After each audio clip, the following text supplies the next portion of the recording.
Welcome back. You're watching To The Point. For the last 4 days, the Sadhvi Niranjan Jyoti controversy has captured the headlines. Is the government right in refusing opposition demands for her resignation or sacking? Is the opposition right in its criticism of the Prime Minister? Tonight, I shall put those questions to one of the government's most senior ministers, the Environment Minister, Prakash Javadekar. Mr. Javadekar, let's start with the Sadhvi Niranjan Jyoti controversy. Given that her apology was not heartfelt and it wasn't sincere, A, because it was made under pressure from Mr. Venkaiah Naidu and the Prime Minister, and B, because just hours before that, she had actually defended what she said, why should this insincere and forced apology be considered the end of the matter? No, this is just yet another injustice to Sadhvi, because I am part of the whole process where I know for certain that she came on her own and she said that she is so much disturbed and she feels so sorry, and how she wants to come out of it because she wants to express regrets. In which case, why did she to ANI just that morning defend what she said? She gave an interview to ANI defending her words that very morning. Why did she do that if she actually felt she had made a mistake? She can't have both positions. No, because that was a mistake. Who said that was not a mistake? Karan, don't be that. See, Maut Ka Saudagar, nobody said it was a mistake. But she was the first, we said the first, even Prime Minister said first, that this is mistake. So you're saying she made two mistakes? Absolutely. You're saying she made two mistakes. The first mistake was the speech the night before. The second mistake was the interview to ANI defending the speech. She made two mistakes. See, no, everybody expresses the way they have been doing it for years together. When somebody, she came, you know, she is from not only most backward community, in an entirely different field she was working, and she has come to this limelight. She never demanded that she should be made minister. Mr. Javadekar. She is minister, she is doing her job responsibly. You can't excuse her comment on the grounds she comes from a backward community. Backward people don't go around calling people haramzado. Those were the words she used. No, you're insulting backward people when you excuse it on those grounds. You excused Mayawati on the very same pretext. I didn't. On many occasions. You can't be double. But the point I first make to you is this. The night after she made the haramzado comment, she gave an interview to ANI the next morning standing by what she said. How then can you say her apology is genuine if she was defending it a couple of hours earlier? I'll tell you. What she was defending, that is also what you are saying is not correct fully, because what she was saying that she never meant that this is communal. She had nothing communal in her mind when she said this. This was just an exercise of alliteration. If this explanation somebody gives, will you say that she was defending? You really mean that this was an exercise of alliteration? Are you really serious about that? No, because people do, and I have seen many big leaders also committing mistake in when they love the alliteration to an extent that they forget sometimes logic. All right. I have seen from many parties. You're saying that she got carried away with her rhetoric. She said more than she intended to say, therefore it was a mistake. Let me give you 3 good reasons why Sadhvi Niranjan Jyoti's apology cannot suffice. First, Monday was not the first time she's made this haramzado comment. The Navbharat Times says that in March, at a rally in Lucknow, where the Prime Minister was due to speak, she made the same comment with the same words. And it's even possible the Prime Minister was sitting on the dais listening to her. She is therefore a serial offender and she needs to be punished, otherwise she will continue to repeat this mistake. No, this is stretching too much. This is absolutely wrong. Do you want to crucify her? What is this? Mr. Javadekar, let me come to the second reason why, in fact, her apology cannot suffice. Mr. Modi came to power promising good governance, accountability and transparency. The Sadhvi, with her careless, thoughtless, deliberate, I would say, comments, has A, damaged public belief in those promises, and B, she's damaged the image of the government. The more she continues, the greater the damage. In your own interest and in the Prime Minister's interest, she needs to go. This is absolutely, again I said, your bias is very clear when you say deliberate. Have you met her? I think you should meet her. I'll tell you why I say Then deliberate. you will know. I'll tell the you why I whole say persona, deliberate, but no, because as I told you, the Navbharat Times says that in Lucknow at a rally, she made the same comment with the same words. A slip of the tongue can happen once. You can get carried away with alliteration on one occasion, but you can't do it repeatedly unless you're doing it deliberately. That's why I say she's a serial offender. That's why she needs to be punished. People fall prey to that rhetoric which gets them claps or gets them appreciation, or one sees that, oh, it's a good sentence. So people use it many times without thinking to the full extent, which everybody should do. And that is why you should actually congratulate Narendra Modi, who himself in our meeting on Tuesday of the MPs, he first brought out the topic and said that this kind of I must step in and correct you, Minister. Should not happen. Rajiv Pratap Rudy has made it clear that at that meeting on Tuesday, the Prime Minister did not speak about the Sadhvi by name. He made a general comment about how MPs must not address the nation. He spoke indirectly and obliquely, not directly and specifically. You can't claim credit for specifically admonishing the Sadhvi because he didn't do that. I tell you, because he doesn't name, but he said it specifically, and he reiterated it in the House. Can I tell you why the Prime Minister needs to be more outspoken? Congress is without the issues. But you are not without agenda, you are not without issues. You can talk about so many issues. I'll tell you why this issue is important. I'll tell you why this issue is important, and I'll tell you why it's important to the Prime Minister. In his Independence Day speech, which people applauded, the Prime Minister called for a 10-year moratorium on communal and caste violence. Now, presumably, he meant not just physical violence, he meant verbal violence as well. The Sadhvi in her speech has breached that moratorium. Therefore, she's put into question the credibility of the moratorium the Prime Minister asked for. That's another reason for saying to her, step aside. No, but this is not the way. Let me tell you, the Congress ministers who were under scan were in corruption and they didn't resign till court threw them out. The issue here is not the corruption. Issue here is not the moral turpitude. It's an falling prey to a popular gimmickry or say rhetoric, Mr. Javadekar, which is absolutely have you bad. Forgotten that you are a party with a difference? That is what we have said. Mr. Advani used to claim that badge with such pride. We are a party with a difference. And that difference was moral superiority. Now, you're justifying the Sadhvi on the grounds that Congress is no better. So where's the difference gone? Suddenly you're on level with them. I'm not just, no, I'm saying differently. The way we were reacting to them and the way you want to react to these incidents is different scale. That is what I'm pointing out. Not at all. I'll tell you a third, if not fourth reason why the Sadhvi needs to either resign or be sacked. She's accused of breaching Section 153A of the Indian Penal Code by promoting enmity between groups. Arguably, that is in fact a breach of the Indian Constitution. Now, when the Sadhvi became a minister, she took an oath to protect that Constitution. So surely now, this matter needs to be cleared up and investigated. And in the interim, she must step aside. You can't have a minister who took an oath to protect the Constitution now being accused of breaching the same Constitution.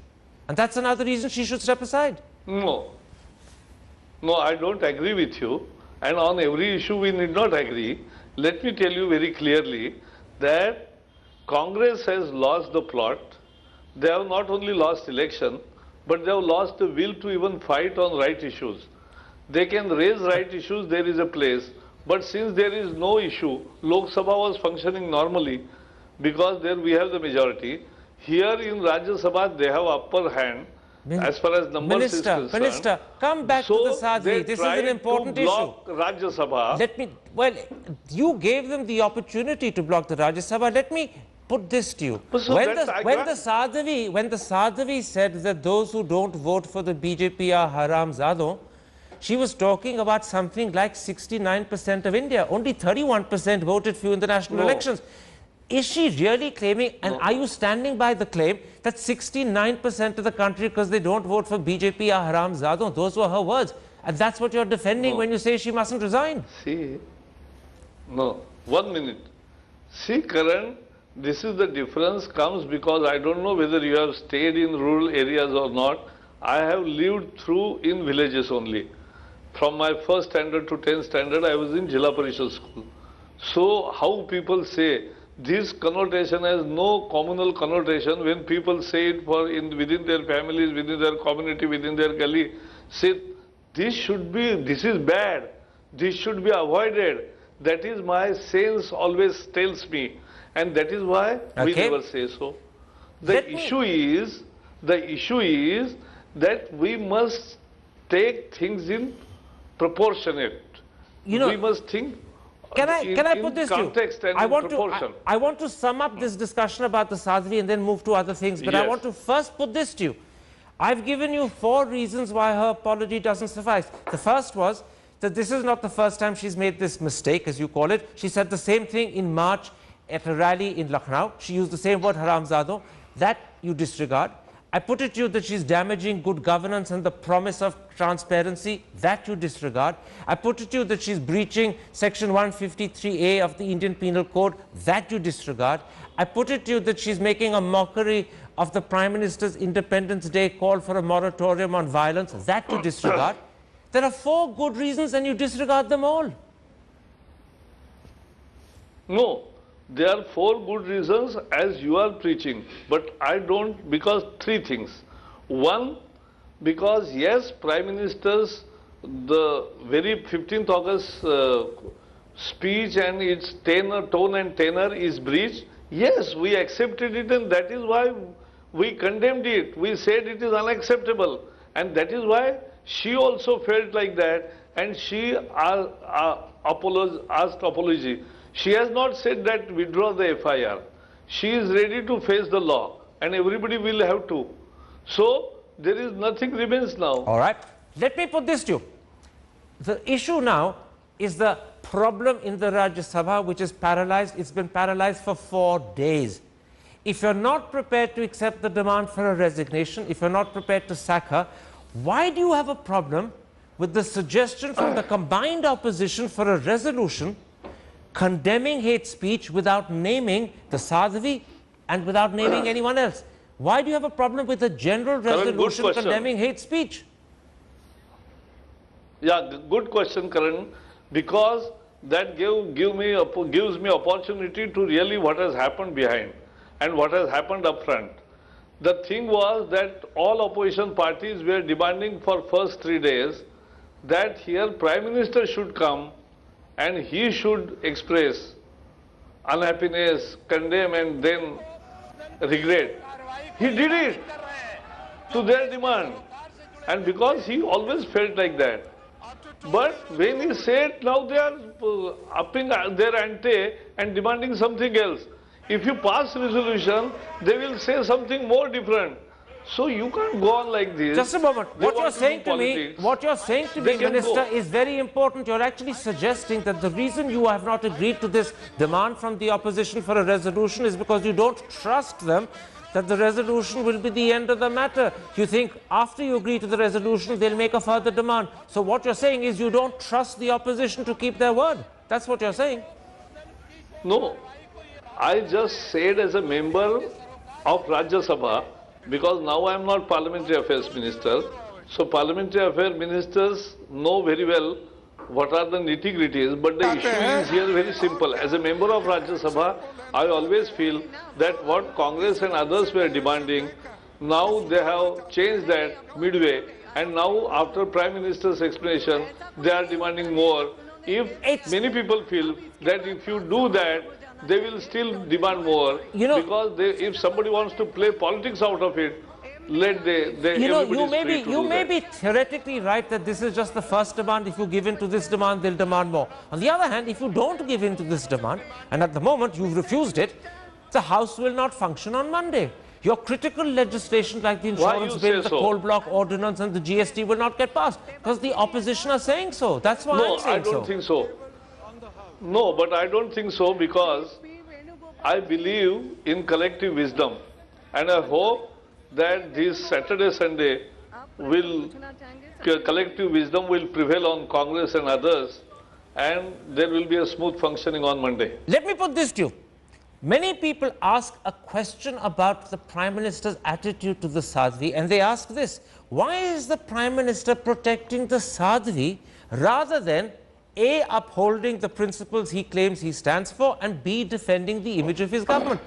The Sadhvi's protection has become more important than protecting either the image of the government or protecting his principles. Why is he doing that? Are Baba, you are protesting too much, and those aggrieved sections, as we perceive, and those who think in terms of communal politics, people are peaceful. There is no tension brewing, and why we want to raise the temperature? You would raise the temperature if you took action against Sadhvi? Are you suggesting that somehow there would be supporters of the Sadhvi, by Hindu people discussing- presumably, who would get by angry? Is that what you're discussing- saying? No, I am saying that we are raising the temperature by unnecessarily discussing at length. Well, you may think the Sadhvi is an unnecessary problem. Others think it's a Yeah, very but important that's my problem. opinion. All right. My last Yeah. question on the Sadhvi. Is there any sense in which Mr. Modi is beholden to the Sadhvi, why he can't act against her? Is there any sense in which he is beholden to people supporting her, why he can't act against her? Because people can't understand why is the Prime Minister sacrificing the image of his government, the possibility of legislation being passed, permitting the hangama in Rajya Sabha to continue, all because he wants to protect the Sadhvi. Why? देश हित में अपने काम को आगे बढ़ाना चाहिए। No, what he did actually was reprimanding publicly. And I think that is the punishment. All right. Let's then You come to don't us. need more. Let's then come, Minister, to another subject highlighted by the Sadhvi episode. And I'm talking this time of Mr. Modi's treatment of the Rajya Sabha. Yesterday was the first time in this session that the Prime Minister came to the upper house. In the last session, the monsoon session, I'm told he was barely there 3 or 4 times.